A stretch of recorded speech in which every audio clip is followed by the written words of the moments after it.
तो देखिए आज हम आपके लिए लेकर आए हैं 10वीं क्लास का 12वां चैप्टर और उसका नाम है वृत्तों से संबंधित क्षेत्रफल। वृत्तों से संबंधित मतलब वृत्त के कोई चतुर्भुज बना दिया, उसके अंदर वृत्त बना दिया, उस चतुर्भुज का क्षेत्रफल दे दिया, वृत्त का पूछ लिया, दो वृत्त दे दिए, परिधि पूछ ली, दो वृत्तों का क्षेत्रफल देके दूसरे का परिधि पूछ लिया, परिधि देकर क्षेत्रफल पूछ लिया, त्रिज्या देकर क्षेत्रफल पूछ लिया, दो की त्रिज्या देकर एक का क्षेत्रफल पूछ लिया, एक की परिधि पूछ ली। ये सब क्वेश्चन इस प्रश्नावली के अंदर आते हैं। तो सबसे पहले आपको पता होना चाहिए कि वृत्तों से संबंधित क्षेत्रफल का मतलब क्या है, क्वेश्चन आता किस टाइप से है और इसकी बेसिक नॉलेज क्या है। तो देखिए आज हम पढ़ेंगे बेसिक के साथ साथ आपको क्वेश्चन भी करवाएंगे।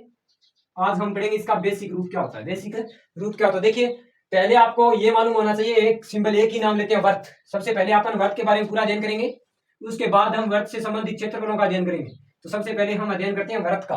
वर्त क्या होता है, यानी वर्त होता है सर्किल, इंग्लिश में वर्ड होते हैं सर्किल, ठीक है। वर्त किसी बिंदु के चारों ओर की एक समान दूरी से खींची गई आकृति को वर्त कहा जाता है।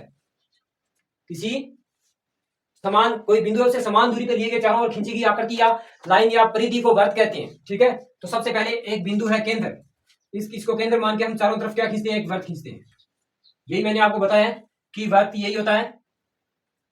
तो ये देखिए हमने वर्त खींच दिया इसको केंद्र मान के, किसको केंद्र मान के, इस बिंदु को केंद्र मान के हमने क्या खींच दिया है, वर्त खींच दिया है। तो इसका बेसिक ये जो पॉइंट आपको दिखाई दे रहा है, ये प्रकार की जो नोक रखते हैं वो नोक होती है, इसे बोलते हैं केंद्रक, इसे बोलते हैं केंद्र, इसे क्या बोलेंगे, केंद्र, वृत्त का केंद्र बोलते हैं इसे। एक नंबर पॉइंट याद रखने की बात ये होती है। इसके बाद दो नंबर पॉइंट आती है त्रिज्या, इसके बाद दो नंबर पॉइंट आता है त्रिज्या। अब आपको पता नहीं होता त्रिज्या क्या होती है, तो देखिए त्रिज्या क्या होती है, वृत्त की जितनी आप प्रकार की सहायता से या स्केल की सहायता से जितनी दूरी लेते हो वो त्रिज्या होती है, यानी ये होती है त्रिज्या, ये क्या होती है, त्रिज्या। अब यहाँ पर 3 नंबर पॉइंट आता है जीवा, 3 नंबर पॉइंट फिर एक पहले क्लास में बता दिया था, फिर बता रहा हूं। 3 नंबर पॉइंट आता है जीवा, उसके बाद 4 नंबर पॉइंट आता है चाप। वृत्त से संबंधित बता रहा हूं मैं, आपने वृत्त के अध्ययन के बारे में पढ़ नहीं, सिर्फ और सिर्फ मैं आज आपको वृत्त के बारे में ही बता रहा हूं। चाप आ गया, उसके बाद में आता है 5 नंबर ऑप्शन व्यास। मैं लाइन लाइन टू बता दूंगा, जैसे आपको बता रहा हूं जैसे वैसे बता देता हूं। उसके बाद आते खंड, 6 नंबर ऑप्शन आता है खंड। क्या आता है, खंड, वर्त खंड, त्रिज्या खंड। तो देखिए खंड के खंड में दो भाग होते हैं। 6 नंबर ऑप्शन है, इसका पहला होता है एक तो वर्त खंड, एक तो होता है वर्त का खंड होगा, उसे वर्त खंड बोलते हैं। एक होता है त्रिज्य, त्रिज्य का अर्थ होता है दो त्रिज्याएं होती है, त्रिज्य खंड, त्रिज्य खंड यानी दो त्रिज्या, एक पॉइंट ये हो गया, दूसरा पॉइंट इसका हो गया ये। एक होता है चाप, वो बता दिया। केंद्र मैंने आपको बता दिया है। परिधि वो होती है जो ये चारों ओर का जो पैटर्न दिया गया ना, ये जो आपकी होती है ये परिधि मानी जाती है। और इसके अंदर का जो दायरा दिया गया, इसके अंदर जो आपको दिखाई दे रहा है, ये जिसके अंदर ये दिखाई दे रहा है ना, ये जैसे ये भाग है, ये इसका क्षेत्रफल कहलाता है, इसका क्षेत्रफल कहलाता है। कोई भी आपसे पूछ लिया जाए कैसे भी क्वेश्चन आए क्षेत्रफल, देखिए आप कहीं जाते हो कि वो वहां पे जाते हो, कहीं और जाते हो, तो उसे बोला जाता है कि ये इसकी बाउंड्री है, यानी ये इसका इतना। जैसे आप भूगोल में पढ़ते हो कि जैसे आप भूगोल में ऐसे पढ़ते हो कि इसका ये जो एरिया है इसका क्षेत्रफल इतना है, जैसे भारत का वर्ग किलोमीटर क्षेत्रफल, तो भारत के अंदर अंदर की जो दायरा मापा जाता है वो क्षेत्रफल होता है, यानी कोई भी आकृति के अंदर की जो अंदर भाग होता है उसे क्षेत्रफल बोला जाता है। तो देखिए बोर्ड की तरफ देखिए, तो अब क्षेत्रफल मैंने बता दिया, उससे पहले केंद्र मैंने बता दिया, त्रिज्या बता दिया। अब जीवा की बात आती है, तो जीवा वो होती है जो वृत्त के एक छोर से दूसरे छोर पे मिलती है, ये जीवा कहलाती है। ये क्या कहलाती है, जीवा, ठीक है। इस जीवा के द्वारा, अब वर्तखंड की बात कर लेता हूं, इसी के साथ वर्तखंड बता देता हूं। अब जीवा की बात की जाए तो ये वृत्त के द्वारा दो भागों में खंड बनाया गया, तो ये वृत्तखंड होता है, ये छोटा होता है, इसे बोलते हैं लघु और इसे बोलते हैं दीर्घ, ठीक है। लघु वर्तखंड, दीर्घ वर्तखंड, ये आपको क्लियर हो गया है। ये मुझे लगता है ये भी क्लियर होगी। जीवा कोई से भी दो सिरों को ये से बना दिया जाए। अब आती है बात चाप की, अब किसकी बात आती है, चाप की। तो ये जो बचा है ना, ये चाप है एक, ये भी एक चाप है, ये चारों तरफ बच गया, ये भी एक क्या है, चाप है, ठीक है। ये चाप क्लियर हो गया, चाप ये होता है। इसके बाद आती है व्यास। एक बात और याद रखना, व्यास जीवा भी होती है, व्यास को जीवा भी कहते हो। आप देखिए कैसे, अगर मैं इसको इस टाइप से मिला देता हूं, तो केंद्र से होकर गुजरने वाली सबसे बड़ी जीवा केंद्र का व्यास होती है। आपसे 1 नंबर का क्वेश्चन बोर्ड में आता है 1 से 8, 1 से 10 तक, सॉरी 1 से 10 तक बोर्ड में क्वेश्चन आते हैं, एक नंबर के। उसमें एक मोस्ट इंपोर्टेंट क्वेश्चन ये भी बनता है कि वृत्त की सबसे बड़ी जीवा कौन सी होती है, तो वृत्त का व्यास होती है, वृत्त का व्यास होती है, व्यास। 1 नंबर का क्वेश्चन आता है कि वृत्त की सबसे बड़ी जीवा क्या होती है, तो आपको उसमें आंसर देना होता है कि वृत्त की सबसे बड़ी जीवा जो होती है वो वृत्त का व्यास होता है, ठीक है। उसके बाद व्यास बता दिया गया है, त्रिज्या खंड देखिए। इसके बाद मोस्ट इंपोर्टेंट क्वेश्चन त्रिज्या खंड से बनता है। इसके बाद हम आगे नेक्स्ट क्लास होगी उसमें बताएंगे, आज तो सिर्फ वृत्त की बात कर रहे हैं। तो दो त्रिज्याओं के द्वारा घेरे गए खंड को त्रिज्या खंड कहते हैं। ये मत सोचना ये व्यास है, ये यहाँ से लेकर यहाँ तक त्रिज्या भी मानी जाती है, ये त्रिज्या है, मतलब ये तो होगी यहाँ तक तो होगी, ये त्रिज्या होती है। यानी ये जो त्रिज्या के द्वारा जो खंड है इसे बोलते हैं त्रिज्या खंड।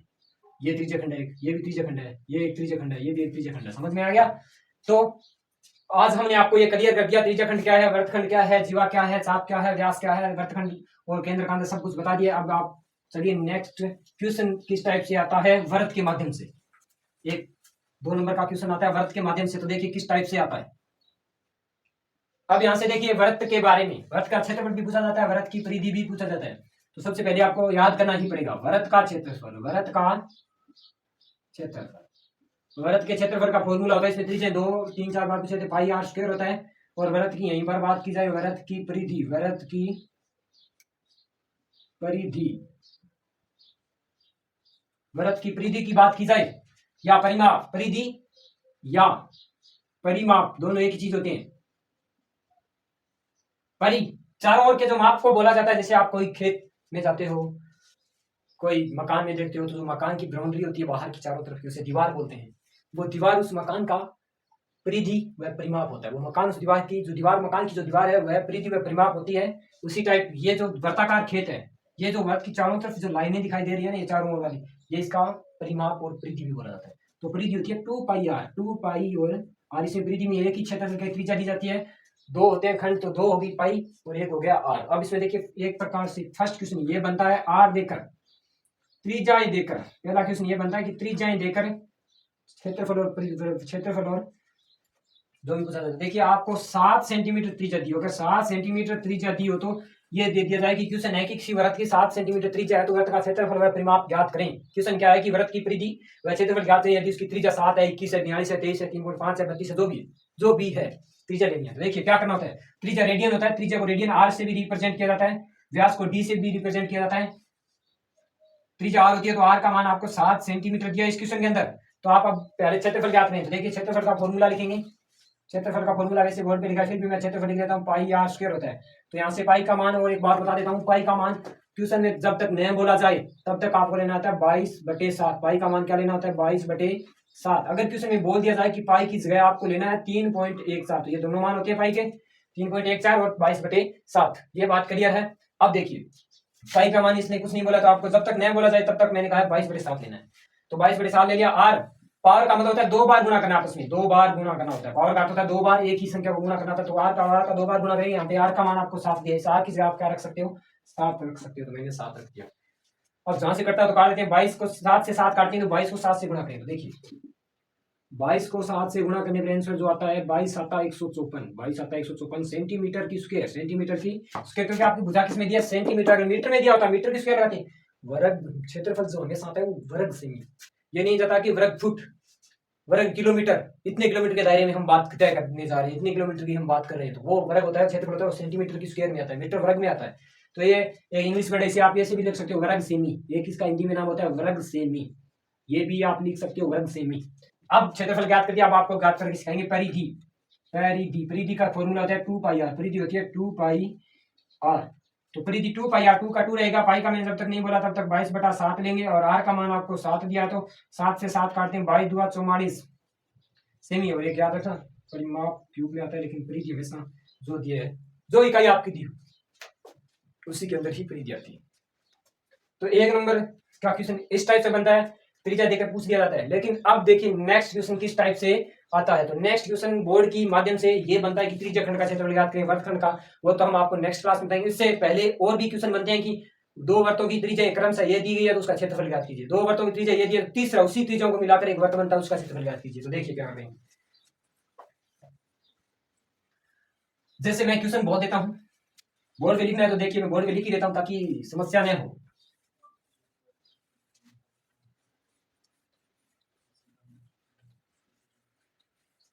जैसे 12.1 का पहला क्वेश्चन होता है, मुझे कंफर्म याद है जहां तक मैं बता रहा हूं कि वृत्त की 2 वृत्तों की त्रिज्याएं क्रमशः, 2 वृत्तों की त्रिज्याएं क्रमशः, 2 वृत्तों की त्रिज्याएं, 2 वृत्तों की त्रिज्याएं की त्रिज्या मैं क्वेश्चन बना रहा हूं। देखिए 2 वृत्तों की त्रिज्याएं क्रमशः मतलब दो अलग अलग दी गई है, दो वृत्तों की त्रिज्या क्रमशः एक 19 सेंटीमीटर दिया गया है, वह दूसरी त्रिज्या है 9 सेंटीमीटर। तो इन दोनों के परिमापों के द्वारा, तो इन दोनों इन तो इन दोनों वर्तों की इन दोनों वर्तों का इन दोनों वर्तों का परिमाप उस एक वृत्त के परिमाप के बराबर है। एक वृत्त, इन दोनों वर्तों का परिमाप का योग, तो योग करेंगे ना, का योग उस वृत्त के परिमाप के बराबर है। इन दोनों वर्तों का योग उस वृत्त के परिमाप के बराबर है। योग उन वृत्त के परिमाप के बराबर है।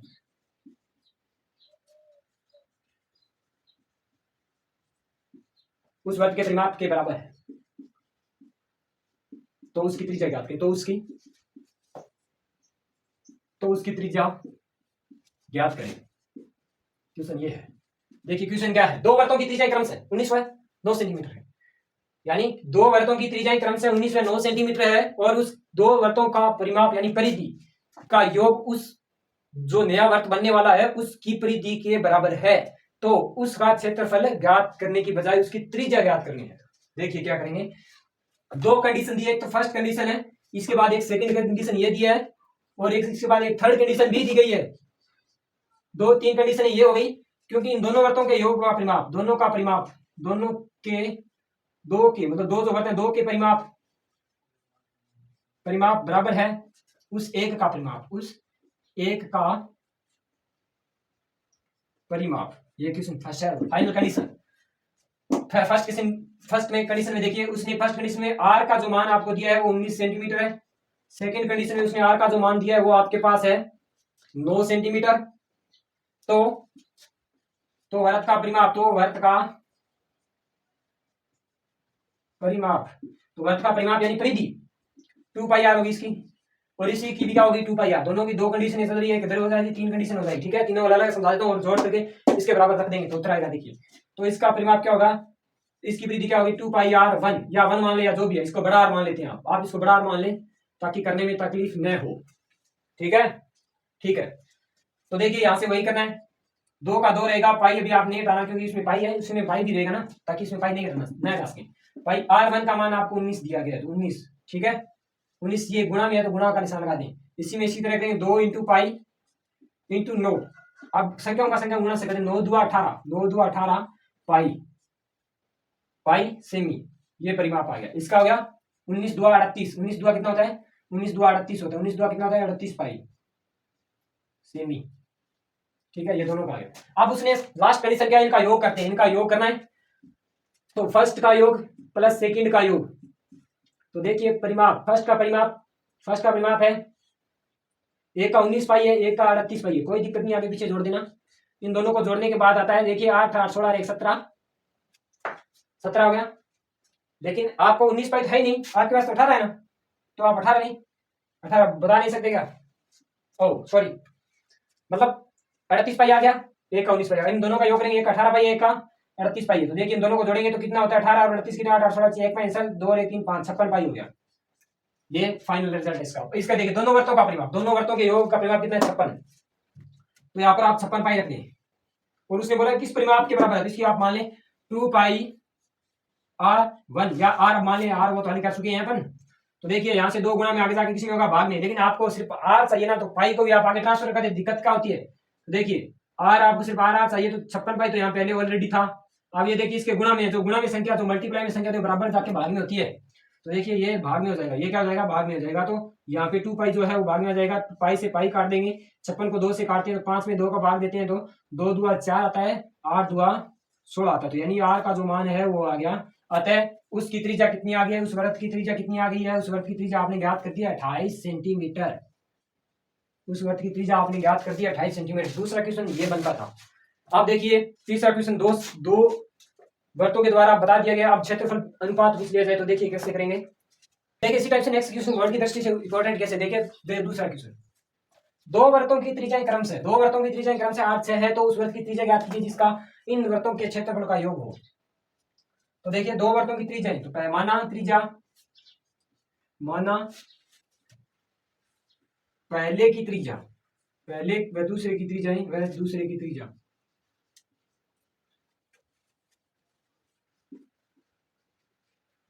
पहले वृत्त की व दूसरे वृत्त की त्रिज्या R1 और R2 है। R1 या वह R2 है, R2 है। तो क्षेत्रफल का योग, तो क्षेत्रफल का योग, तो क्षेत्रफल का पहले फॉर्मूला के पाई आर स्क्वायर 1 है, प्लस दूसरा क्या पाई आर स्क्वायर 2। देखिए इसमें से आप शॉर्टकट में हल कर सकते हो, अलग अलग करके जोड़ सकते हो, कोई दिक्कत नहीं होती है। तो इसमें देखिए क्या करेंगे, पाई अगर बाहर निकालते हैं तो R1 की पावर करेंगे, उसके बाद R2 की पावर करेंगे, R1 की पावर करेंगे, उसके बाद R2 की पावर करेंगे। अब यहाँ से त्रिज्या आपको दी गई है, R1 और R2 का मान दिया गया है। R1 का मान आपको दिया गया है 8 सेंटीमीटर और R2 का मान आपको दिया गया है 6 सेंटीमीटर, जो इस टाइप से दिया दे रखा है आपको 8, 6 और 8।